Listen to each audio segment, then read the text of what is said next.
You know what's funny about people who think they matter? They never see when their own words turn into the rope they hang themselves with. "Our wedding's for people who actually matter," she said, each syllable dipped in polished cruelty. Melissa Harper, my son's fiancée, born into old money, raised on perfect manners and quiet arrogance. Daniel sat beside her on the video call, his tie too tight, his eyes darting everywhere except mine. I had asked about inviting a few old friends, the men who helped my late husband build Sterling Design from a rented garage 30 years ago, people who worked with their hands, who showed up when no one else did. Melissa's smile froze, the way expensive porcelain cracks under heat. "Oh, Mrs. Sterling," she laughed lightly, "our wedding's for people who actually matter." For a moment, time stilled. The reflection of my own face stared back from the laptop screen, calm, expressionless. My hand hovered over the mute button. Click. Silence. I didn't defend myself. Didn't ask her to explain. I just watched their image flicker in the glow of my monitor. That soft, patient smile my old crews used to call the storm warning. See, Melissa thought she was talking to a widow with no power left. She had no idea the woman she'd just insulted could quietly erase her entire $250,000 wedding before the weekend was over. The call ended, and the room exhaled into stillness. I stared at the dark screen, my own reflection faint in the glass, a ghost framed by shadows. Outside, the ocean breathed against the shore, steady and unbothered. I reached for the bottle of Pinot Michael, once saved for anniversaries, and poured a glass halfway. The wine caught the lamplight, red and calm. Nothing like my heartbeat. It's never the scream that hurts the most. It's the sentence said too softly. I lifted the glass, my lips curving just enough to feel the edge of a smile. People mistake silence for surrender, but silence can build sharper walls than any argument. I've spent my life designing structures that endure earthquakes. I know how to make something stand and how to let something fall. I turned off the lamp. The faint light from the coastline slid across the floor like a quiet promise. I whispered to the empty room, almost like a toast. Silence doesn't mean surrender. Sometimes it means architecture. The next morning, the phone rang before sunrise. Daniel's name flashed on the screen. His voice sounded strained, the kind a son uses when trying to hold two loyalties in the same breath. "Mom, Melissa didn't mean it that way," he said quickly, as if rehearsed. "She just gets nervous about the guest list." I took a sip of coffee, watching the steam curl upward. "Oh, she meant it exactly that way," I said quietly. "She just doesn't know how much it costs to talk like that." He went silent. "Mom, please don't make this bigger than it is." I smiled faintly. "You'll learn, Daniel. Disrespect is always expensive." He tried again, softer this time. "She loves me. Then I hope love is cheaper than arrogance." I heard him exhale, confused, wounded, unsure. "I'm just trying to keep peace," he said. "So am I answered. "I just build it differently." When the call ended, I stared at the morning light spilling over my drafting table, warming the edges of old blueprints. The same hands that once built homes could design justice too. Eleanor Harper's dining room looked like a museum that refused to admit it had no soul. Silverware gleamed, crystal chandeliers hummed above conversations meant to sound cultured. I sat at the end of the table, the guests they couldn't quite place, too accomplished to ignore, too ordinary to celebrate. Eleanor smiled with the precision of someone trained to weaponize politeness. "I've always admired working women," she said, tilting her wine glass. "Such endurance." Her pause was surgical. I returned her smile, calm and measured. "Yes, endurance builds stronger structures." The table fell silent for a breath, the kind of pause that makes even air feel expensive. Richard Harper cleared his throat, muttering something about the resilience of builders, pretending it was a compliment. Daniel shifted uncomfortably beside Melissa, his fork clinking against porcelain. Melissa avoided my eyes, pretending to study her salad. I let the silence stay. It pressed against their perfect posture like humidity before a storm. When dessert arrived, Eleanor's tone sweetened again, but the battle had already been drawn. Some wars begin with gunfire, others begin with dinner and a smile sharp enough to draw blood. The next morning, an email arrived from the wedding planner. Seating finalized. Mrs. Margaret Sterling, table 12. I scrolled down, saw the floor plan. Table 12 sat near the kitchen entrance, beside staff storage. The screen's glow reflected against my coffee cup as I read it twice. "They moved me closer to the doors," I murmured, "the place where the help rests." I could almost hear Michael laugh somewhere between memory and air. I imagined him saying, "Funny how they always confuse grace with weakness." I closed the laptop and leaned back, staring at the ceiling beams he once carved by hand. Every insult was a nail, every slight a blueprint line in reverse.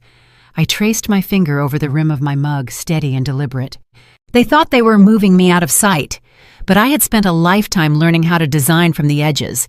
The ones at the margins see every crack before the walls fall.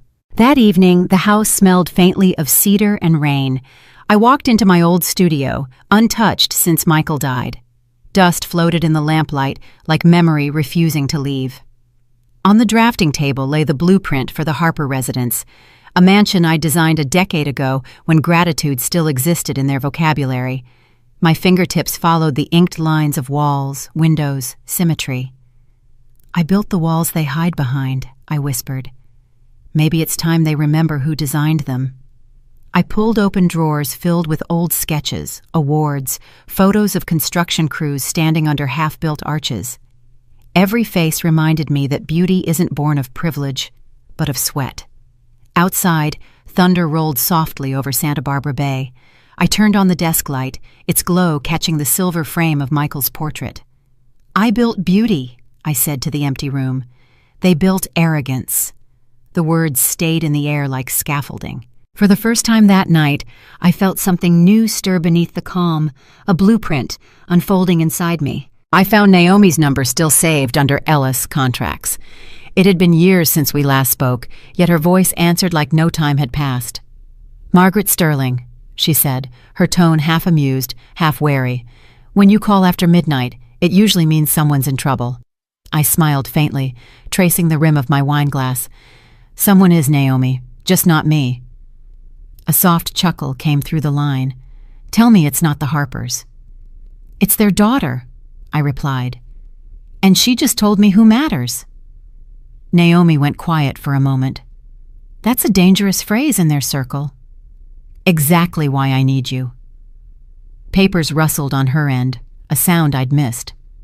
"How deep?" she asked. "Just deep enough to remind them where foundations come from. I still have the old Harper Project files," she said. "You might want to look at those ledgers again." I looked toward the ocean, where the tide pulled back as if waiting. "I will," I said. "It's time their empire learns what silence can build." The next day, Naomi arrived at my studio, carrying a folder thick with age and secrets. She set it on the table between us, the edges worn from years of keeping truth folded tight. "Everything's here," she said. "Invoices, design patents, signatures Richard Harper forgot existed." I opened the folder slowly, the scent of old ink rising like dust from memory.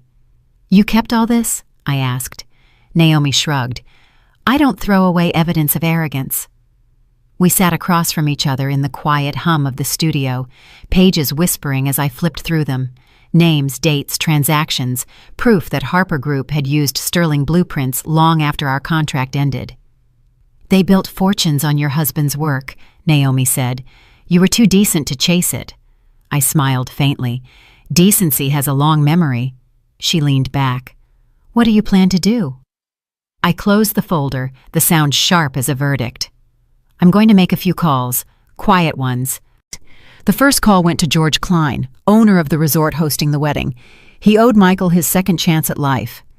Sterling Design had rebuilt his properties after a hurricane destroyed them 15 years ago. "Margaret," he said warmly, "whatever you need." "Just a small favor," I replied. "If a certain booking under the name Harper Group happens to face logistical issues, I'd appreciate your discretion." A pause, then a soft laugh. Understood. Next was Amira Patel, the decorator whose first commission came from me decades ago. For you? Anything, she said. I didn't explain. She didn't ask. The last call was to a photographer known for capturing beauty with integrity. If your Saturday suddenly frees up, I told him, spend it by the ocean. You'll see something worth remembering. As I hung up, the tide outside roared like quiet applause. Plans didn't need announcements. Just intention. Just precision. The first domino had been placed, and silence would push the rest. By mid-morning, I was standing on my terrace overlooking the ocean, the phone warm in my palm. The first name on my list was familiar. Peter Lang, venue director of Sterling Harbor Resort. He'd started as an assistant architect under Michael before switching to management. When he answered, his voice carried that same respectful steadiness. Mrs. Sterling, what an honor, I smiled into the wind. Peter, you're still running the harbor? Yes, ma'am. We've hosted some interesting weddings lately. You're about to host another, I said, under the Harpers. A soft whistle. Ah, I see. I just need one thing, a scheduling review. You mean a cancellation? I mean an adjustment, something that reminds them that not everything with our name comes without weight. Peter hesitated, then laughed quietly. Your husband once told me you were the calm before the storm. I let the silence answer for me. Send me the paperwork, he said finally, and Mrs. Sterling, thank you for teaching me what integrity looks like. You'll see it again this weekend, I said, from a distance. The wedding planner, Vanessa Cole, was a woman who valued reputation over rest. Her company had handled half of California's luxury weddings, but I remembered when she used to intern at Sterling Design, learning how to balance budgets on napkins. I dialed her number, and she picked up instantly. Mrs. Sterling, I can't believe it's you, she said, voice bright and nervous. Vanessa, I said calmly, I hear you're coordinating a Harper event this weekend. Yes, the Sterling Harbor wedding. Oh, it's a big one. It was, I corrected. Check your invoices. You'll find that your deposit comes from a Harper subsidiary that hasn't paid its taxes in 2 years. A pause. That's impossible. I'd verify before serving dinner. I heard typing, papers shuffling, and then a low exhale. You're right. How did you... Old habits, I said softly. Some structures collapse quietly, Vanessa. You just have to pull the right beam. Her voice trembled. Should I freeze the project? Do what's ethical, I said. The rest will follow. When the call ended, I felt the first crack in the Harper empire. The doorbell rang as the sun slipped past the window blinds. I wasn't expecting anyone, which meant Daniel. I opened the door to find him standing there, tie loose, guilt heavy in his eyes. Mom, can we talk? His voice carried that nervous tremor of a man realizing he's underestimated a storm. Always, I said, stepping aside. He looked around the house as if searching for proof of what he feared. Melissa's upset. Some vendors are pulling out. Did you... No, I said simply, pouring tea. Then why is everyone canceling? Maybe they're learning who actually matters. His shoulders dropped. Mom, please. She didn't mean it. Words matter, Daniel. So do lessons. He ran a hand through his hair, exasperated. You can't ruin our wedding. I'm not ruining anything, I said. I'm just rebalancing. He stared at me, torn between anger and disbelief. You sound like Dad, he whispered. I met his gaze. He'd take that as a compliment. Outside, thunder rolled far away, soft but deliberate. When Daniel left, I waited until the sound of his car disappeared down the driveway before dialing the next number. Benson's Flowers, answered a gentle voice I hadn't heard in years. Oliver, it's Margaret Sterling. A pause, then a warm laugh. The architect who saved my shop from foreclosure. I'd recognize that voice anywhere. I need a favor, Oliver, I said softly. You're doing the Harper wedding, aren't you? We are. Massive order, imported orchids, the works. Do me a kindness, I said. Double-check the payment routing. You'll find their transfer hasn't cleared. He sighed. Typical of that crowd, always assuming credit equals integrity. If the numbers don't match, I continued, feel free to withdraw your services. Quietly. For you, I'd do it loudly, he joked. No, I said. Quietly is better. He chuckled. Then consider it done. They'll be holding empty vases by morning. I smiled faintly, looking at the ocean through the window. Good, I said. Maybe then they'll learn the cost of overlooking roots. By Friday evening, Santa Barbara's sky melted into rose gold. I stood by the window, the horizon split between light and tide, watching seagulls trace slow arcs over the water. My phone buzzed with missed calls. Melissa, Daniel, unknown numbers that all carried the same panic. One by one, the Harpers' contracts were unraveling. The florist had withdrawn, the planner had suspended services, and the venue had announced a maintenance issue that conveniently overlapped with the wedding date. Still, I said nothing. Silence doesn't need to announce victory. It only needs to be witnessed. I brewed chamomile tea, the same way Michael used to before long nights at the drafting board. The scent filled the room, warm, forgiving, and patient.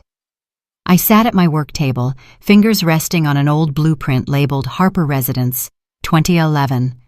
My reflection looked back at me in the glass frame, composed, unshaken, precise. For the first time all week, I allowed myself a small smile, not of revenge, but of symmetry. What begins in arrogance often ends in silence. The ocean outside caught the last light of day, calm and endless. I lifted my teacup, toasting the quiet that had done more damage than any outburst could. Somewhere, I imagined Melissa shouting into the phone, demanding explanations no one would give her. And me? I just smiled, the same way I had the night her words first cut through me, the same way storms smile before they pass. My seventh call went to the owner of Belmarais Vineyards, the estate chosen for the Harper rehearsal dinner. I'd known its director, Lucia Romero, since we were both young women chasing contracts in a world run by men. Margaret Sterling, she said, her accent still soft from Valencia. It's been forever. Too long, I replied. You're hosting the Harpers tomorrow, aren't you? We are. They requested exclusivity and half our reserve list. Lucia, I said evenly, look into their reservation account. You'll find a pending transfer that's been flagged for review. She sighed knowingly. You always did find cracks before anyone else saw them. It's part of the design, I said. Cancel if it doesn't clear. I'll do it right now, she said. And Margaret, thank you. Not everyone remembers who gave them their first commission. I remember everything that's built with decency, I answered. As we hung up, the vineyard's cancellation would ripple across invitations, chauffeurs, and caterers. One more thread pulled. The structure was giving way. The eighth call wasn't about contracts. It was about light. I dialed Victor Hayes, a journalist who'd once written a piece on Sterling Design's rebuilding of coastal homes. He owed Naomi a favor, and by extension, me. Margaret, he said, half whisper, half intrigue. To what do I owe the pleasure? To truth, I replied. You still write about corporate misrepresentation? Every week. Good. Check the Harper Group's nonprofit filings. Start with the Foundation's gala accounts. Silence hummed on the line. Then his tone shifted. Professional? Alert. You're giving me a story? No, I said. I'm returning one. You'll find the same blueprints they used to build their image were stolen from my husband's firm. I heard his pen scratching. And you're authorizing this? I'm not authorizing. I'm remembering. When can I publish? When the wedding collapses, I said softly. Timing matters. You really believe in justice by architecture, don't you? Always, I said. Because structures tell the truth when people don't. When I ended the call, the sky outside darkened to cobalt, and the first lights of the city blinked like witnesses. The storm had found its reporter. The last call that night was to the manager of the Montecito Country Club. Richard Harper's name adorned their donor wall, but mine was carved in the foundation, literally. Sterling Design had restored their West Wing years ago after a landslide. Mrs. Sterling, the manager said, his tone formal. How can we assist you? By reviewing your Saturday catering orders, I said. "Specifically those under Harper Group." He hesitated. "They've already paid a deposit." "With an account currently under investigation," I said smoothly. "Consider the optics of hosting them tomorrow." A long silence, then the quiet click of a pen. "Understood. I'll make adjustments." "Do it respectfully," I added, quietly. "Of course." He paused. "I hope everything's all right." "It will be," I said. "By morning, balance will restore itself." I ended the call, the night air cool against my face. In the distance, the faint chime of church bells carried over the hills, marking the hour. I watched the moon rise over the water, its reflection steady and whole. Justice, like tide, always returned. By dawn, the quiet no longer belonged to me. Daniel's car pulled into the driveway before the fog had even lifted, headlights slicing through the mist like accusation. He didn't knock this time, just walked straight in, his voice already raised. "Mom, what did you do?" His hair was disheveled, tie missing, eyes red from a night without sleep. "Melissa's in tears. Every vendor is canceling. The press called her father. What did you tell them?" I stayed by the window, letting the light hit my face before I turned. Nothing they didn't deserve to know. He paced the room, agitated. "You've humiliated us. Do you know what this means for me at Harper Group?" "Maybe it means you'll finally see what kind of people you're marrying into." He stopped, breathing hard. "You think this is justice? It's cruelty." "No," I said softly. "Cruelty is pretending decency doesn't matter." His eyes flicked to the blueprints on my table, realization dawning. "You planned this." "I designed it," I corrected. "Like any structure, it needed precision." For a long moment, he just looked at me, torn between anger and something deeper. Respect, maybe. "Dad would have stopped you," he whispered. "Your father believed in integrity," I said, "and he knew sometimes you have to rebuild from collapse." Daniel's voice cracked. "She's the woman I love." I touched his arm gently, then teach her what love costs when it forgets its foundation. He stepped back, shaking his head, defeated. "You've already won, haven't you?" I met his gaze with quiet certainty. "No, Daniel, I've only started leveling the ground." When the door closed behind Daniel, I took a long breath and reached for the next number. Carlo DeLuca, owner of the state's largest catering chain, and a man who still sent a Christmas card every year in memory of Michael. "Mrs. Sterling," he greeted warmly, "what can I do for you?" "I'm calling about the Harper event," I said evenly. His tone changed instantly. "Ah, yes, quite the production. $500,000 in inventory moving already." "Then you'll want to confirm payment." He chuckled softly. "I assume you know something I don't." "Just that their credit line is frozen pending review," I replied. "If you serve, you risk losing far more than profit." There was a pause, then a low whistle.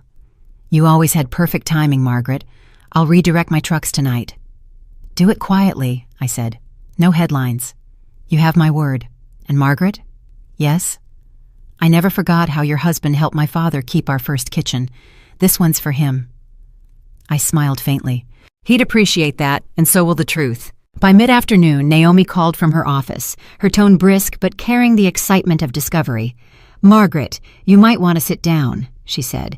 "The Harper Group's foundation accounts just triggered an audit request. Victor's article hit the wire, front page by morning."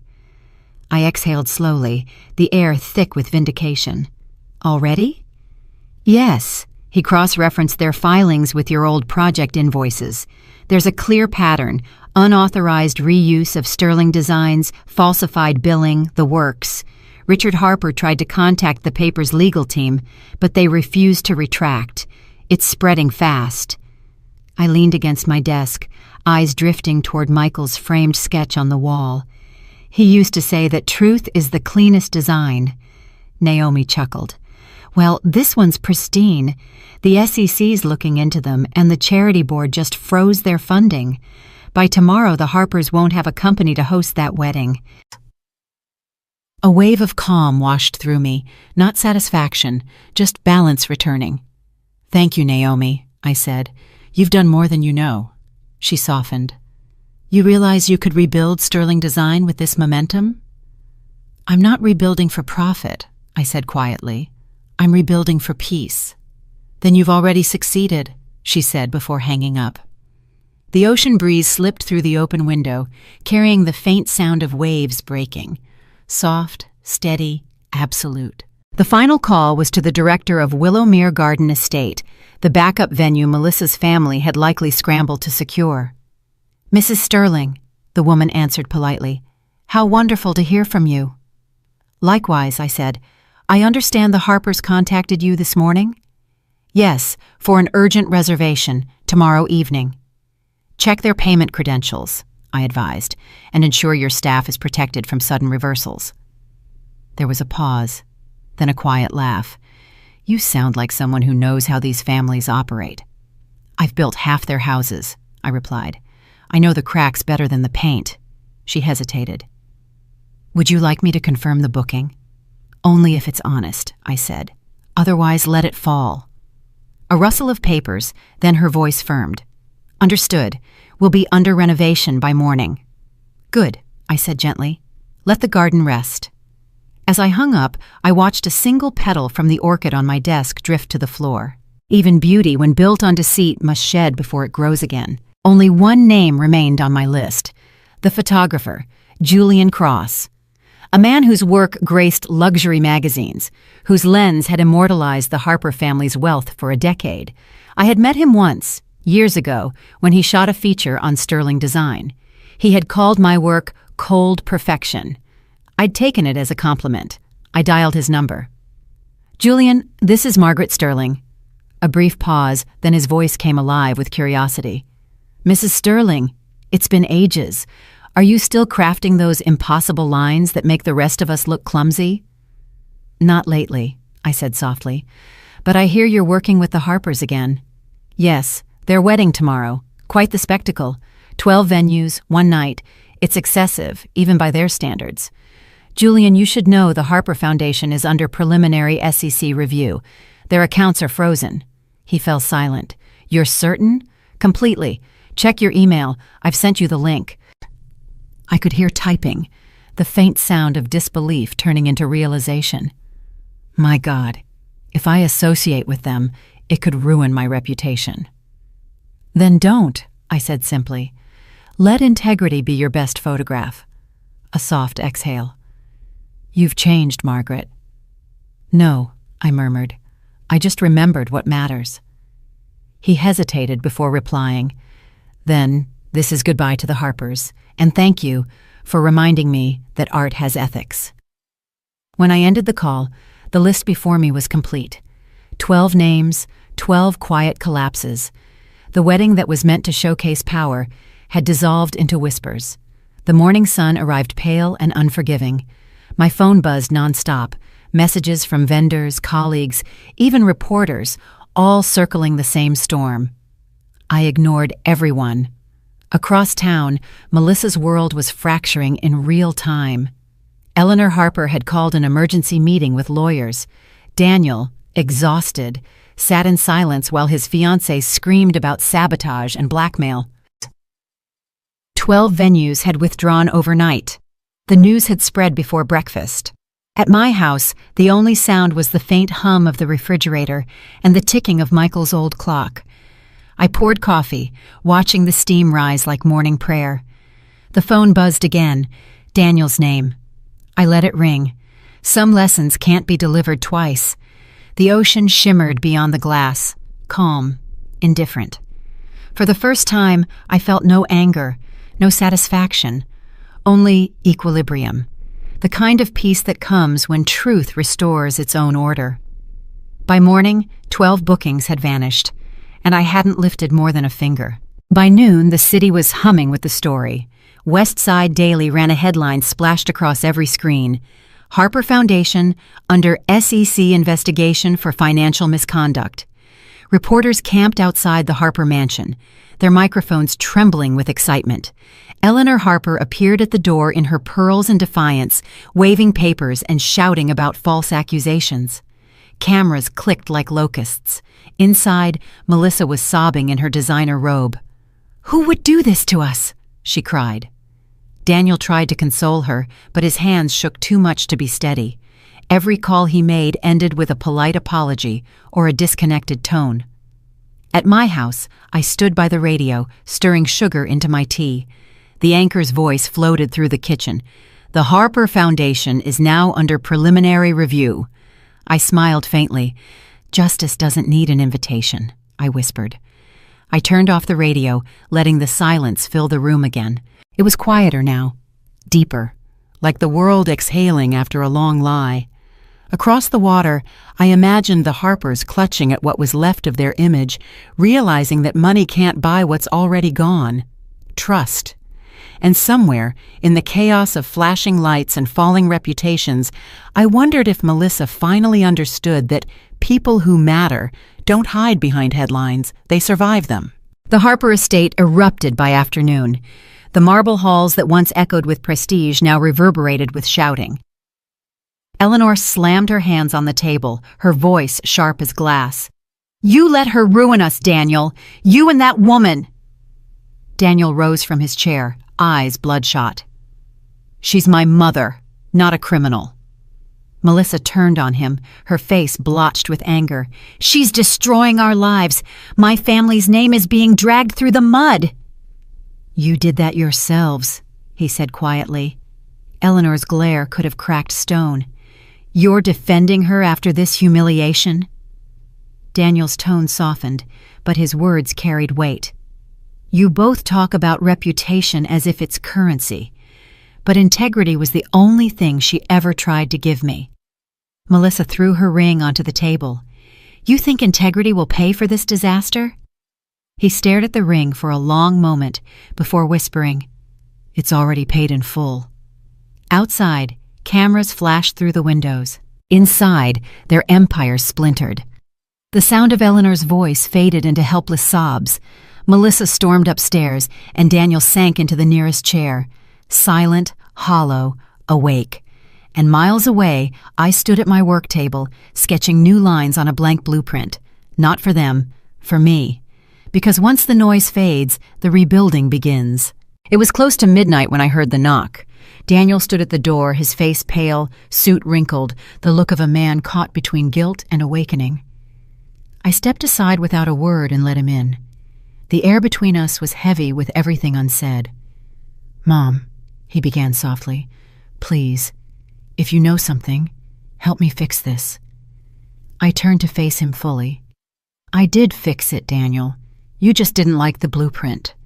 He frowned, confusion battling exhaustion. "You call this fixing? They're ruined. Melissa's family is in pieces."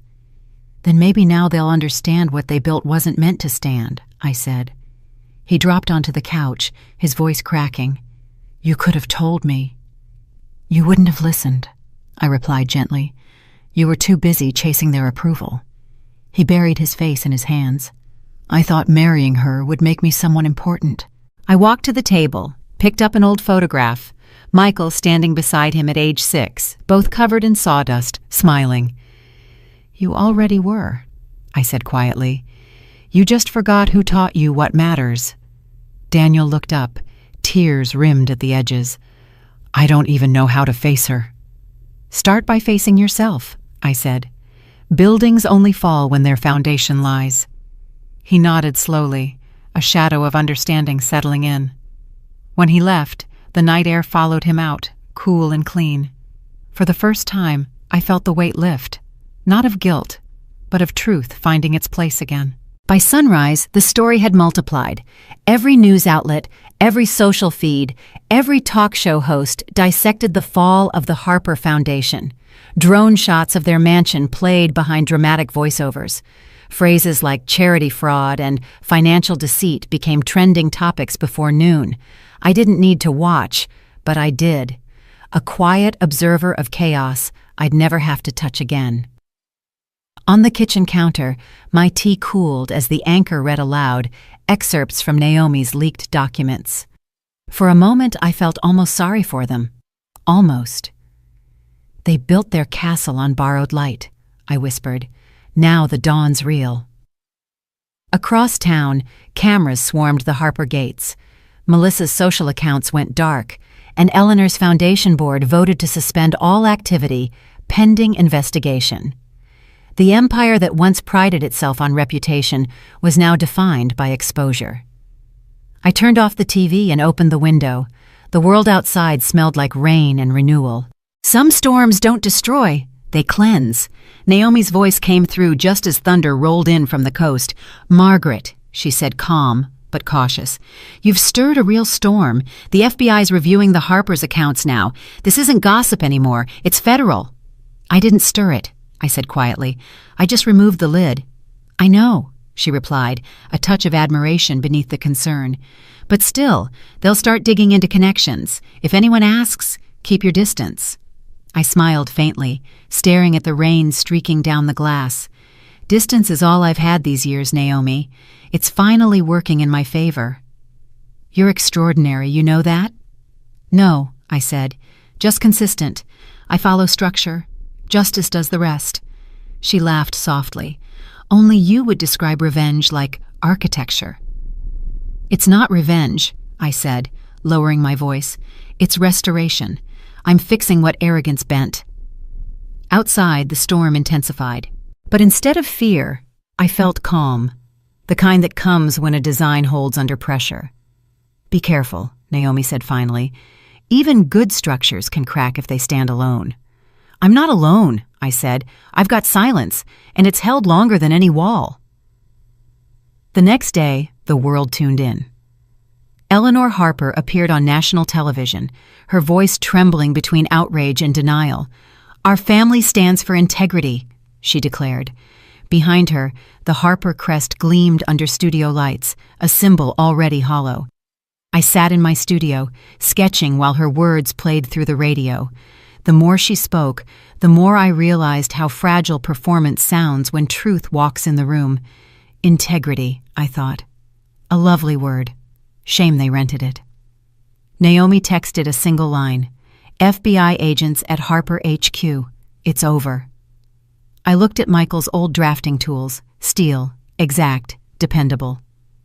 "He'd have liked this symmetry," I murmured. Reporters circled like gulls over a sinking ship. Financial experts speculated. Socialites whispered. Donors fled. Harper Group's stock plummeted in a single afternoon. Their philanthropy empire was now a lesson in poetic downfall. I put my pen down and stepped to the window.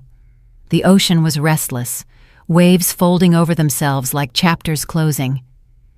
"You can't hide rot under marble," I said quietly. "Eventually the cracks tell the story." As the broadcast ended, I turned off the radio and exhaled.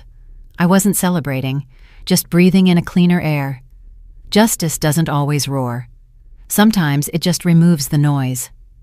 Daniel sat in his car long after the rain had stopped, the windshield fogged with his breath and regret. The city outside moved like nothing had changed, traffic lights blinking, horns echoing. But inside that car, time refused to move forward.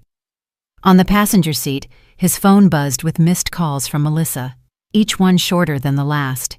He didn't answer. He replayed every word his mother had ever said about integrity, about how structures built on deceit eventually collapse. He had brushed them off as old-fashioned ideals, relics from another generation. Now, they echoed louder than sirens. He turned on the radio. The headline hit him like a confession. Harper Foundation faces full investigation following SEC inquiry. A reporter's voice detailed how multiple fraudulent accounts were discovered, names he'd seen on invoices, forms he'd signed without reading. His hands trembled. Guilt tightened around his chest. He leaned back and closed his eyes. A memory surfaced, his father teaching him how to use a level, saying, "The truth doesn't need adjustment. If it's tilted, it's wrong." He saw his mother's quiet smile beside them. A tear slipped down his cheek. He reached for his phone again, hovered over her name, and whispered, "I'm sorry." But he didn't press call. Some apologies needed more than words. They needed rebuilding. When he finally started the car, dawn was breaking through the clouds. The reflection in the rearview mirror showed a man stripped of illusions, ready to face what he'd helped create, and what his mother had already begun to correct. The collapse came faster than even I expected. By noon, the Harper Foundation's accounts were frozen. Every news channel displayed flashing headlines. SEC freezes Harper assets. Stock tickers scrolled red across the bottom of the screen. Eleanor Harper appeared again, her voice brittle, denying everything. "We are victims of slander," she insisted. But the footage beside her said otherwise. Footage of moving trucks outside her mansion, employees carrying boxes, security escorting officials through glass doors. I watched it unfold from my studio, the light pale and still. I didn't smile. It wasn't triumph. It was gravity. Everything falls when its base is hollow. The sound of ocean wind seeped through the open window. Papers fluttered on my drafting table, scattering like leaves. I reached out and placed a single hand on them to steady the edges. The world outside was loud, frantic, but inside there was quiet order. "You can't silence what you built on noise," I whispered. "iPad. Silence always wins the last word." And in that stillness, justice finished its design. Night returned with a kind of mercy. I sat in the dim glow of my desk lamp, the soft hum of the sea filling the silence. Before me lay an old photograph. Michael, young and sunburned, holding a blueprint in one hand and my waist with the other. The edges were worn, the paper faded, but the memory stayed sharp. "It took them 14 years to forget who I was," I murmured. "One night to remember again." I set the photo beside his drafting tools, the same tools he used to sketch homes for people who couldn't afford architects, who paid him in gratitude and trust. "He would have hated this noise," I whispered, but loved the silence that followed. Outside, the world still talked, commentators, anchors, neighbors. Inside, I drew a single line on a blank sheet, clean, straight, unbroken. For the first time in years, it didn't feel like revenge. It felt like balance returning to its rightful place. Revenge wasn't the goal. Restoration was. The Harper mansion looked less like a home and more like a collapsing monument. Curtains drawn, phones ringing unanswered, voices sharp and desperate behind closed doors. Daniel stood in the center of it, caught between pride and ruin. Melissa paced the marble floor barefoot, her makeup streaked. "We can postpone, fix the venue, call new vendors. There's still time." "With what money, Melissa?" Eleanor shouted, her composure cracking. "Every account is frozen. Do you think society will welcome us after this?" Daniel's gaze drifted to the portraits lining the wall, paintings of Harpers from generations past, smug faces painted in borrowed light. He felt sick. Eleanor slammed her palms against the table. "You let your mother do this." He met her eyes. "She didn't do this, Mrs. Harper. You did. Years ago, every time you mistook reputation for respect." Melissa sank onto the couch, shaking her head. "We can't lose everything." "You already did," Daniel said softly. The chandelier above them flickered, throwing fractured light across their faces. For a fleeting moment, everything stood still. The echo of arrogance, the weight of consequence, the silence between generations. At that moment, I imagined them scrambling to rebuild a world that never truly belonged to them. Because when a structure is hollow, delay doesn't stop the collapse. It only makes the fall louder. The road stretched endless ahead of him, slick with leftover rain and regret. Daniel gripped the steering wheel, headlights cutting through the mist like confessions. Every mile peeled away another layer of pride, leaving only the raw truth beneath. He didn't play music. He didn't need to. The silence filled the car, and within it, echoes of his mother's voice surfaced. Her warnings, her patience, her unwavering calm. "She was right," he whispered to the dark. "Every lie has a deadline." He thought of Melissa crying in the mansion, Eleanor screaming, the reporters swarming the gates. He thought of how his mother had said nothing, and yet moved the world. In his mind, the phrase repeated like a mantra, "Silence isn't weakness, it's precision." The rain began again, light at first, then heavier, blurring the lines of the road. He slowed down, staring at the faint reflection of his face in the windshield. A man stripped bare of illusion. He didn't know what he would say when he reached her door. Maybe nothing at all. Some truths didn't need language. By the time his tires crunched against the gravel of her driveway, dawn was breaking behind the clouds. The house waited, quiet and lit from within, as if expecting him. When Daniel walked in, I was already waiting. The lamp beside me cast long shadows across the floor. He looked different, older, humbled, the boy replaced by a man who had finally stopped running from truth. "You did this," he said, voice shaking. "Tell me why." I met his gaze. "Because you forgot what we stood for." He sank into the nearest chair, his anger dissolving into exhaustion. "You ruined them." "No," I said softly. "They ruined themselves. I just took away their echo." He rubbed his temples. "You don't understand what it feels like to lose everything." "I do," I replied. "Your father and I built everything from nothing. We just refused to build it on lies." His eyes filled, the fight gone. "I don't even know who I am anymore." "You're my son," I said. "And that means you know how to rebuild." He stood, trembling. I stepped closer and rested my hand on his shoulder. "I didn't destroy your future, Daniel," I whispered. "I cleaned your name." He closed his eyes, the first tears falling freely. The silence between us wasn't empty, it was sacred. A bridge rebuilt, one quiet word at a time. The rain had stopped, leaving the world washed raw.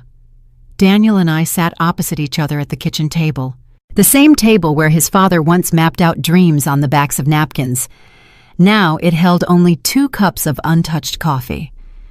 "They said you cost them $250,000, he said quietly. I smiled faintly. "That's cheap for a conscience." He looked up. "So you admit it?" "I don't have to." I gestured toward the newspaper folded between us, its headline shouting the truth loud enough for everyone. "The world already did." He leaned back, shaking his head. "You knew exactly what you were doing." "I always do," I said. "But this wasn't revenge, Daniel. It was renovation." He frowned. "Renovation? Sometimes you have to tear down what's rotted before you can rebuild something honest." He stared at me for a long time, searching for anger and finding none. Just calm resolve. "I thought you wanted them to suffer," he whispered. "I wanted them to understand," I said, "and for you to remember who you are." For a while, we sat in silence, the kind that doesn't separate but mends. Then he reached across the table and covered my hand with his. "You did what needed to be done." I squeezed his fingers gently. "No, Daniel, I just made the foundation visible again." Outside, the first light of morning touched the horizon, soft and forgiving. The storm had finally run out of words. The days that followed felt strangely quiet. The world outside buzzed with headlines and analysis, but inside my home, the air was still. Justice had a way of leaving behind silence, an aftermath that hummed with both relief and reflection. Reporters camped outside the Harper mansion, their lenses aimed at cracked facades and hurried movers. The once untouchable family was now the centerpiece of a cautionary tale. Their name, once equated with prestige, had become shorthand for deceit. Naomi called that morning. "It's official," she said. "The Harpers are stepping down from every board they sit on. The foundation's dissolved." I nodded slowly, though she couldn't see it. "Good. Let it rest." "Margaret," she said softly, "you know this will follow you too. People talk." "Let them," I replied. "I've spent half my life being quiet while others shouted. Let the noise finally belong to them." After we hung up, I stood by the window. The sea was calm again, gentle waves folding over what had once been chaos. My reflection stared back, older, steadier, free. This wasn't victory. It was equilibrium restored. The kind of peace that comes not from winning, but from no longer having to fight. I pressed my hand to the glass, feeling the faint warmth of morning light. Somewhere a new story was already being written. This one was over. Melissa Harper was photographed 2 days later leaving a clinic in Beverly Hills, her designer coat wrinkled, her expression hollow. The tabloids called it a nervous collapse, but I saw it differently. It wasn't collapse, it was consequence. In a leaked recording, she had shouted at her mother, "You told me we were untouchable!" Eleanor's answer, barely audible, was, "No one is." The video went viral overnight. Public sympathy for Melissa was thin. To most, she was the emblem of arrogance undone. But to me, she was still human. Young, lost, and too accustomed to inherited illusions. I didn't rejoice. Watching her unravel wasn't satisfying. It was sobering. The cost of cruelty is never measured in dollars. It's measured in silence, the kind that echoes long after the applause fades. Some lessons life whispers. Others it carves. And somewhere deep down, I hoped she'd remember the words that began it all. Our weddings for people who actually matter. Maybe now she'd finally ask herself what mattering really meant. Daniel returned 3 days later without a word of warning. I found him standing in the garden, the morning light turning the dew into glass. "I came to say I'm sorry," he said quietly. I studied his face, no longer defensive, no longer hiding behind anyone's shadow, just honest. "For what?" I asked. "For believing their version of importance," he said.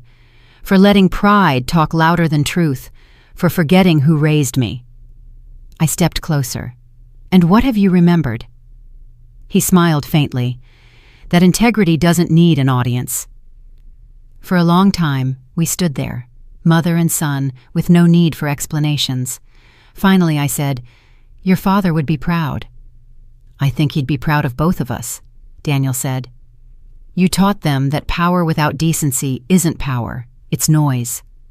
I placed my hand over his heart. "Then don't let it echo. Build something quiet, something true." He nodded, eyes wet, but steady. "I will." And for the first time since it all began, we smiled. Not out of triumph, but release. Naomi arrived one evening with 2 cups of coffee and a folder tucked under her arm. "You made the front page again," she said, setting the cup beside me. "This time, it's not about scandal, it's about legacy." I laughed softly. Legacy is just what remains after noise fades. She sat across from me, her tone gentler than usual. "They're calling you the woman who dismantled an empire with 12 phone calls." "I didn't dismantle it," I said. "I just showed the blueprint wasn't real." Naomi smiled. "You always did prefer structure to spectacle." She slid the folder toward me. Inside was a proposal. Plans to create a design scholarship under Michael's name. "For students who build with purpose," she said. I ran my fingers across the page, tracing the clean lines. "This feels right," I murmured. "Balance restored," she said. We drank in comfortable silence, 2 women who'd seen too much, who'd survived by staying calm while the world burned. When she left, I lingered at the doorway, watching her car disappear into the twilight. The ocean reflected faint gold across the horizon.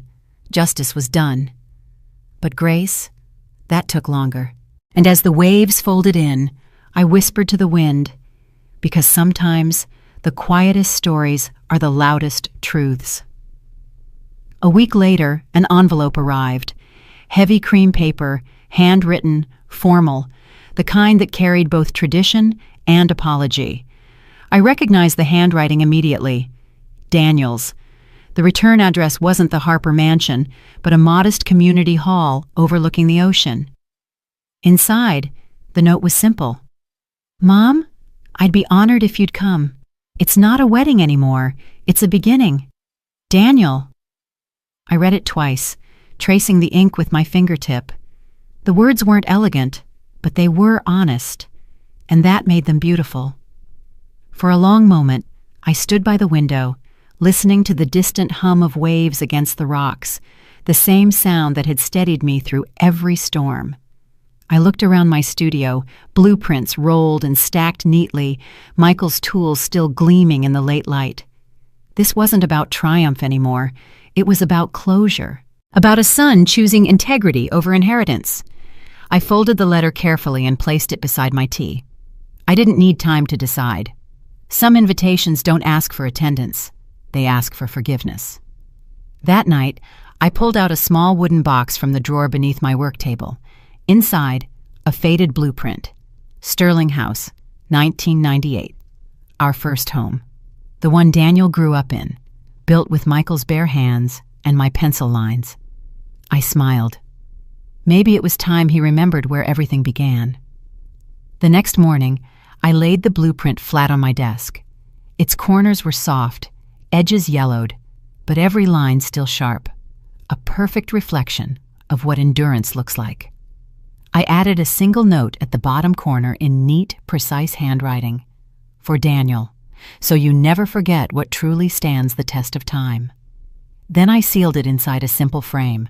No gold, no ornate edges, just oak and glass, something honest. Beside it, I placed a small brass compass Michael once carried during site visits. It didn't always point north perfectly anymore, but it didn't have to. Its worth was in where it had been. As I wrapped both items, the air felt lighter, the house warmer. Forgiveness, I realized, isn't an emotion. It's architecture. It builds back what pride once cracked. I tied the package with a thin strand of blue ribbon, the color of the ocean outside, a reminder that constancy doesn't need attention. It just needs depth. When I finished, I whispered, "He's ready now," and left it by the door, waiting for the morning to carry it where it belonged. The hall overlooked the ocean, humble yet bright, filled with soft light and the scent of fresh lilies. Guests spoke quietly, their laughter subdued, genuine. No chandeliers, no photographers, just people who mattered. When I arrived, Daniel stood at the entrance, adjusting his tie nervously. His eyes met mine, and something unspoken passed between us. Gratitude, maybe peace. "Mom," he said, voice steady, "you came." "I never left," I replied. He smiled, the kind of smile that comes only after storms have passed. "This isn't a ceremony," he said. "It's a thank you. For Dad, for everything." Inside, the walls were adorned with sketches. His, not mine. Designs for affordable housing, community centers, and restoration projects. His blueprint of the future. I felt my chest tighten with quiet pride. He had learned not just to build, but to build meaningfully. The wind swept through the open doors, carrying the sound of waves like applause. This, I thought, is what legacy feels like. Not in marble, not in money, but in the echo of values reborn. After the speeches ended and the hall quieted, Daniel approached me with an envelope in his hand. "Before you give me yours," he said, smiling faintly, "I want to give you something." Inside was a single key, small, silver, engraved with 2 words, Harbor Bench. I looked up at him. "You kept it?" "I restored it," he said softly. "The bench where you and Dad used to sit, the one that faced the water. I thought, maybe it's time we rebuilt it together." My throat tightened. "You rebuilt the whole pier?" He nodded. "The city helped. Naomi handled the permits. It's for everyone now. A place to sit, to reflect, to remember that silence isn't absence." I handed him my package in return. "This is where it all began," I said. He unwrapped it slowly, his breath catching when he saw the framed blueprint and compass. "You kept this all these years?" "It kept me," I replied. "Now it's yours." For a moment, neither of us spoke. The ocean wind drifted through the open door, carrying the faint scent of salt and renewal. "Mom," he whispered. "Thank you." I smiled. "Don't thank me. Just keep building what matters." Outside, the horizon glowed gold, and the waves kept time like a heartbeat, steady, endless, forgiving. Daniel placed the package on the small wooden table near the window. The sun was lowering over the sea, and the light that spilled across the glass made everything shimmer like memory. He untied the blue ribbons slowly, reverently, as if opening time itself. The frame emerged first, and when he saw the old blueprint beneath the glass, he went still. "This is our first home," he said softly. "The one by the hill." "Yes," I said. "Your father drew the first line. I drew the last." He ran a hand across the glass, tracing the contours with his fingers. "It's beautiful. Every inch of it." "It's imperfect," I corrected. "That's why it lasted. Perfection breaks. Honesty endures." He smiled, eyes glinting. Then he lifted the brass compass. It was small in his palm, weathered but whole. "I remember this," he murmured. He used to keep it in his coat pocket. "Now it's yours," I said. It doesn't point true north anymore, but it'll remind you to find it yourself." Daniel nodded, and the quiet between us deepened, filled with everything that didn't need saying. Around us, the soft murmur of guests carried through the hall, the sound of new beginnings. He set the compass back on the table and looked toward the sea. "Maybe," he said, "we were all lost for a while." "Then we were lucky," I whispered, "because sometimes you have to lose the map to find the foundation." When evening settled, Daniel stood before the gathered guests with a glass of wine in hand. The light from the chandeliers reflected off the glass, painting his face in soft gold. "I grew up believing that success was about being seen," he began, "that if people noticed you, you mattered. But my mother taught me something different, that the people who matter are the ones who build quietly and stand when others fall." The crowd listened, still and moved. He glanced at me, voice steady. "Tonight isn't about rebuilding what was lost. It's about remembering what was never broken, integrity, kindness, and love that doesn't need witnesses." He lifted his glass higher. "To the builders of truth." Everyone echoed softly, "To the builders." Naomi caught my eye from across the room and smiled, that small, knowing smile of someone who's seen storms pass and gardens grow again. The glasses clinked gently. No applause followed, just a ripple of calm that filled the air like a benediction. Later, Naomi found me standing by the open doors, the night air cool against my face. The sea below was silver under the moonlight, its rhythm slow, eternal. "You did it," she said quietly. "I didn't do anything," I replied. "I just stopped protecting what wasn't honest." She chuckled. "You always find poetic ways to define justice." "Justice doesn't need poetry," I said. "It just needs structure." Naomi leaned against the doorway beside me. "He's changed, you know, Daniel. The way he looks at the world now, it's not through their eyes anymore. It's through yours." I turned toward her. "Then maybe I can rest." She smiled. "Not yet. You still have one last blueprint to finish." "What's that?" "Your own peace," she said simply. We stood there for a long time, listening to the waves fold and unfold. The air smelled of salt and lavender.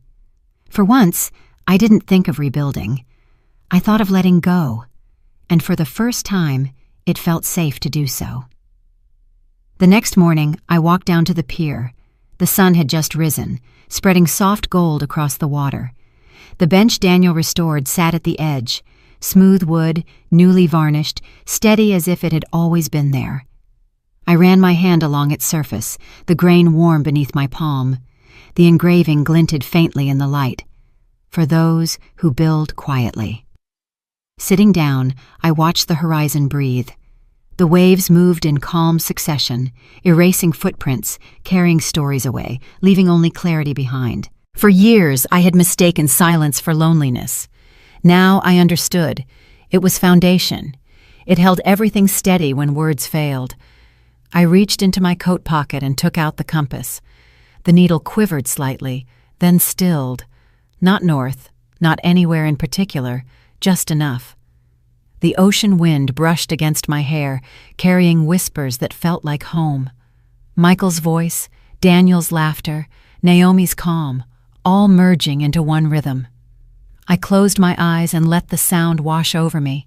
No applause, no audience, just the truth, steady and quiet, exactly where it belonged, Because sometimes the quietest stories are the loudest truths. The ocean stretched endlessly before us, the morning light catching on the waves like shards of silver. Daniel joined me on the bench, his footsteps soft on the pier. For a while, neither of us spoke. The silence between us wasn't heavy. It was full. He leaned forward, elbows on his knees. "I used to come here after Dad passed," he said quietly. "I thought sitting here would make me understand him better, but I only realized now it wasn't him I needed to understand. It was you." I smiled faintly. We were both learning the same lesson, just from different sides of grief. He turned toward me, his eyes reflecting the horizon. "You never stopped building, did you?" "Not once," I said. "Even when the world forgot, I kept drawing lines in the dark. Because design isn't about fame, it's about faith. You trust the structure will hold, even when no one sees it being built." Daniel nodded slowly. "I want to build like that. Quietly, honestly." "You already are," I replied. "Every decision you make now carries the weight of truth. That's how legacy begins, not with applause, but with integrity." He smiled, exhaling softly. "I finally get what Dad meant when he said, 'Every structure tells its builder's story.'" I looked out at the horizon, the light glinting across the waves. "Then make sure yours tells the right one." The gulls cried overhead, their echoes trailing toward the open sky. We sat there a while longer, letting the sea speak the final words neither of us needed to say. When we returned to the house, an envelope lay on my doorstep, sealed in deep green wax. My name written in elegant cursive across the front, Naomi's handwriting. I brought it inside and broke the seal carefully. Inside was a short note. "Meet me tomorrow morning at your old workshop. Bring your compass." Beneath it, another folded paper, a legal document. The header read, "Sterling Foundation for Ethical Design." My breath caught. I skimmed the first lines. Naomi had registered the foundation under my name and Michael's. A scholarship fund, a mentorship program, a space for young architects to learn decency before ambition. At the bottom, her message read, "It's time to teach them what silence can build." I sat back, the room brightening with the afternoon sun. The letter trembled slightly in my hands, but not from fear, from purpose finding its way home again. The compass on the table glinted under the light, as if pointing me toward tomorrow. The next morning, I unlocked the old Sterling workshop for the first time in over a decade. Dust motes swirled in the sunlight that streamed through the high windows, landing on forgotten drafts and weathered stools. The scent of cedar and varnish lingered, a ghost of creation. Naomi stood by the drafting table, her glasses perched on her nose, examining an old blueprint. "You kept everything," she said, smiling. "Some designs don't age," I replied. "They just wait to be needed again." She looked around, eyes glimmering. "This place feels alive, even in silence." "It remembers work that mattered," I said. She turned to me. "That's exactly why I brought you here. The foundation needs a home, and this one already has history." I touched the smooth surface of Michael's old workbench. "It's imperfect," I murmured. Naomi chuckled. "So are we, but that's why we build." The sea wind filtered through the half-open door, rustling old papers like applause. The workshop didn't feel abandoned anymore. Naomi spread out fresh documents on the table, architectural sketches, plans, legal drafts, all marked Sterling Foundation. "This is more than a scholarship," she said. "It's a statement. We'll train designers who build with conscience, not for wealth, not for fame, but for truth." I studied the papers, tracing the neat lines with my fingers. "And you want me to lead it?" She smiled. "Who else could? You built your justice with silence and precision. Now teach them that kind of strength." I hesitated, feeling the gravity of her words. "Naomi, I'm tired. I wanted peace, not another project." "This isn't a project," she said gently. "It's your legacy. And maybe your peace is here, in building something that outlives noise. I looked around this workshop. The dust, the tools, the old sketches, all waiting for purpose again. We'll need new students, real funding, structure. She interrupted softly. We already have the blueprint, Margaret. You are the blueprint. I closed my eyes for a moment, breathing in the scent of oak and salt air. Finally, I nodded. Then let's begin again, quietly. Naomi smiled, gathering the papers as sunlight poured over the table. Like always, she said, quietly, but permanently. The morning paper landed on my doorstep with a soft thud. I bent down, picked it up, and felt the faint chill of dew on its edges. Across the front page, in elegant serif type, the headline read, "The Sterling Foundation opens, building integrity for a new generation." Beneath it was a photo, Naomi and me standing in front of the restored workshop, sunlight spilling over the doorway. I was holding Michael's old compass in one hand, a symbol turned mission. I traced the article's lines, the ink faintly smudged from printing.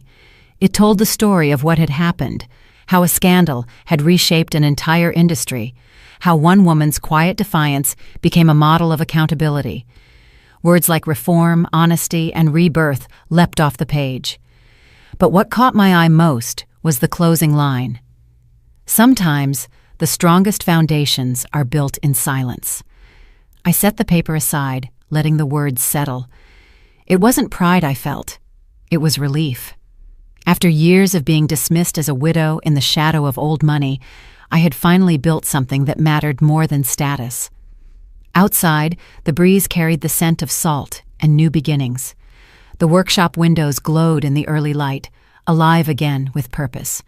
Michael's photo still hung above my desk, his steady smile watching over the plans pinned beneath it. "We did it," I whispered.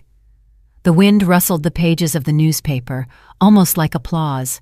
Soft, patient, deserved. Later that afternoon, Daniel arrived, holding 2 cups of coffee.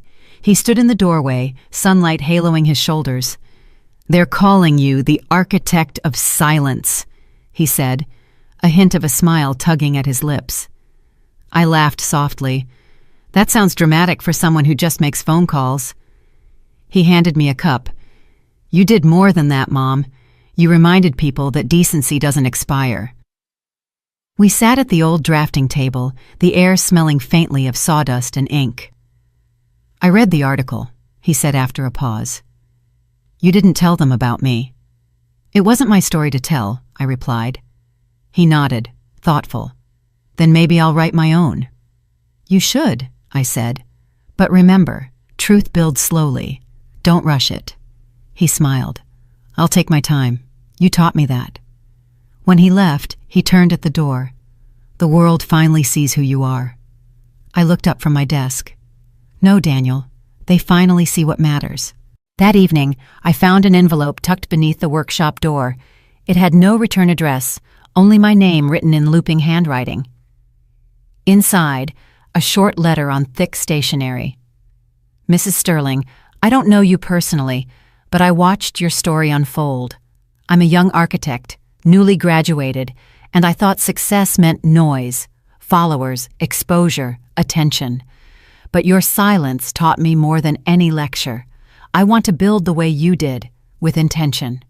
Thank you for reminding me what architecture is supposed to mean." It was signed, "A Student of Integrity." I folded the letter carefully, my fingers trembling just slightly. For the first time, I realized that legacy isn't what you leave behind, it's what you ignite in others. I placed the letter inside Michael's old sketchbook, among the earliest designs we'd ever drawn together.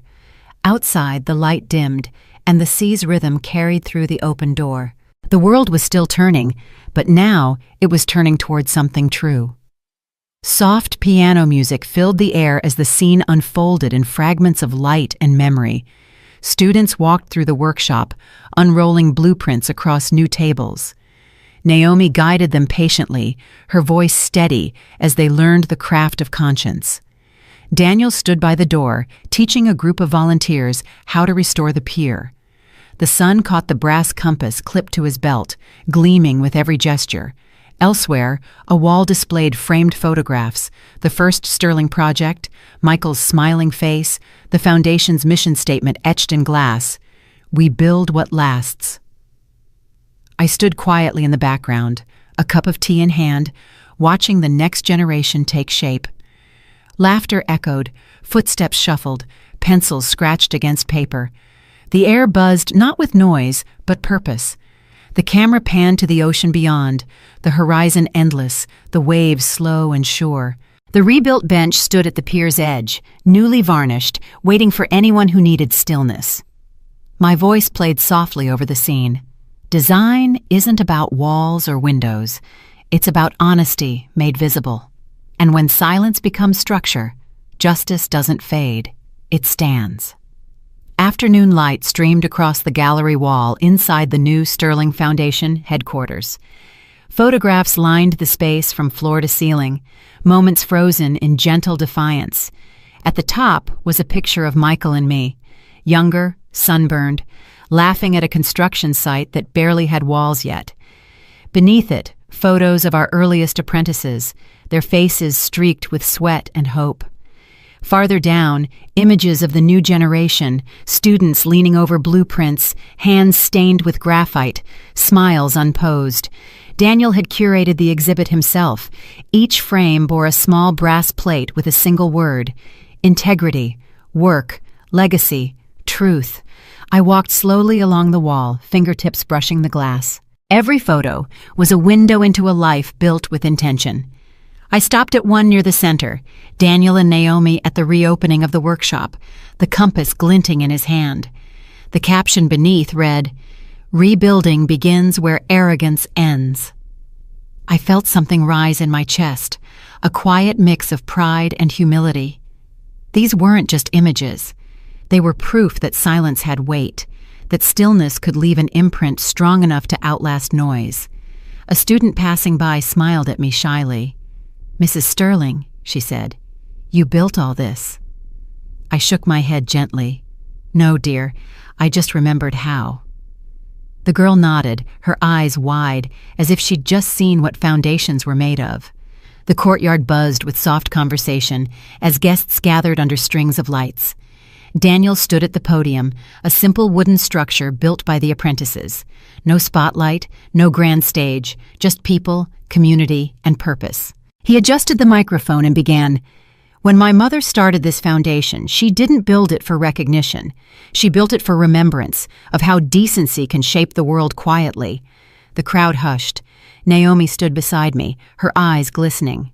Daniel continued, "We call it the Sterling Way. It means designing not for applause, but for endurance." He raised a plaque engraved with the foundation's motto, "Structure is morality made visible." Applause rippled gently, not loud or forced, but sincere, the kind that comes from understanding rather than spectacle. As he stepped down, our eyes met. I didn't need to say a word. His nod said it all. Legacy wasn't inheritance, it was continuation. Later, I walked through the open-air pavilion where volunteers worked with quiet determination. A group of teenagers painted beams for a shelter, their laughter mixing with the sound of hammers. An older man measured wood beside them, teaching, guiding, steady. Across the field, a new housing project stood half complete. Clean lines, open courtyards, sunlight spilling through the frames. A sign read, "Sterling Community Homes, built by hands that care." Children ran through the dust, their joy uncontained. The air smelled of sawdust and rain, life and renewal. Naomi joined me, brushing paint from her sleeve. "It's not just buildings anymore," she said. "It's a way of living." I nodded, watching one of the young builders stop to help an elderly woman steady a plank. "That's how you know it worked," I said softly. "When the lesson builds itself." The wind lifted through the half-finished walls, whistling like applause. We didn't need speeches or ceremonies. The work itself was proof. That night, the foundation's hallway lights glowed soft and warm. Daniel handed me a small recorder. "Mom, They want you to record something for the archive, something future students can hear." I hesitated, then pressed the red button. The faint click echoed in the room. "My name is Margaret Sterling," I began slowly. "I've spent a lifetime learning that silence isn't weakness. It's precision. It's what holds a structure steady when noise threatens to shake it apart." I paused, listening to the hum of the room, the faint rustle of the sea beyond the walls. When I was younger, I believed justice came from speaking loudly. I was wrong. Justice comes from building quietly, again and again, until the truth stands on its own. I smiled faintly. If you ever feel unseen, remember this: what's built with integrity never disappears. It simply waits to be found. The recorder's light blinked softly as I finished. Daniel placed his hand over mine and whispered, "That's perfect." Outside, the waves kept moving in steady rhythm, their sound blending with the quiet hum of a legacy still unfolding. The sun was setting when I stepped onto the new walkway leading to the pier. The boards beneath my feet were freshly laid, still smelling of pine and salt. Each step echoed softly, a rhythm that matched the waves. The air was cool, the kind that tasted of endings and beginnings at once. Along the railing, plaques engraved with names gleamed in the amber light. Donors, students, builders. But one stood apart. For those who restore without recognition. I traced the letters with my fingers, feeling the metal warm beneath my touch. Children were laughing nearby, chasing kites that danced against the fading sky. A young couple walked hand in hand, the woman pointing toward the horizon as if discovering it for the first time. The world was moving again, quietly, purposefully. Further down, I passed Daniel speaking with volunteers, his voice calm and assured. He had his father's steadiness, my restraint. When our eyes met, he lifted a hand in greeting. No words, just the shared understanding that the work we started would outlive both of us. The wind picked up, fluttering my scarf, carrying with it the distant scent of jasmine from the gardens nearby. I stopped halfway down the pier and closed my eyes, letting the breeze wash over me. Every structure, every life, every act of truth eventually finds balance. And as I walked toward the bench waiting at the edge of the pier, I felt that balance at last. The bench stood exactly as before, simple, strong, facing the horizon. The brass engraving caught the last light of day, its words softened by time, for those who build quietly. I lowered myself onto the seat, my hands resting on the wood polished smooth by wind and weather. The tide rolled gently beneath me, steady as breath. From this spot, the world felt smaller yet more complete. The city behind me shimmered in gold, the foundation buildings alive with light and motion. Ahead, the sea stretched endless, patient, forgiving. I reached into my coat pocket and pulled out the compass. The needle quivered, then stilled, neither north nor lost, just centered. Somewhere in the distance, I could hear the faint laughter of children, the rhythmic clang of hammers at the workshop. Life continued its quiet labor. I whispered into the wind, "We built it right this time." And for once, there was no echo, only peace. The camera pulled back slowly, the image widening, bench, pier, ocean, horizon. The light shifted to soft silver, wrapping everything in calm. A gull crossed the frame, its wings slicing through the air before disappearing into the clouds. Below, the tide folded in on itself, white foam dissolving into glass blue water. Margaret sat motionless, her figure small against the vast sea, her coat fluttering lightly. The compass rested on the bench beside her, catching the dying light like a small sun.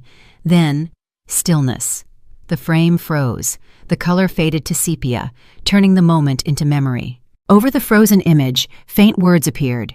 Integrity is the only architecture that never collapses. A quiet piano note lingered, then the sound of a page turning, one final chapter closing. You know what's funny about people who think they matter? They're always loud, but the ones who truly matter, they build quietly. They don't shout to be seen. They just keep showing up, brick by brick, truth by truth. A pause. The sound of gentle waves filled the silence. Silence isn't the absence of power, it's its purest form. Because when the noise fades, when the applause stops, what remains is structure, the kind that doesn't break, even when no one's looking. The piano softened further, almost like a heartbeat. So if you ever feel small, unseen, forgotten, remember this. Justice doesn't always roar. Sometimes it whispers through people who refuse to crumble, people like you, people who build quietly. The music lingered. Then, in white text against the dark screen, because sometimes the quietest stories are the loudest truths. The final note held for a moment longer, then silence.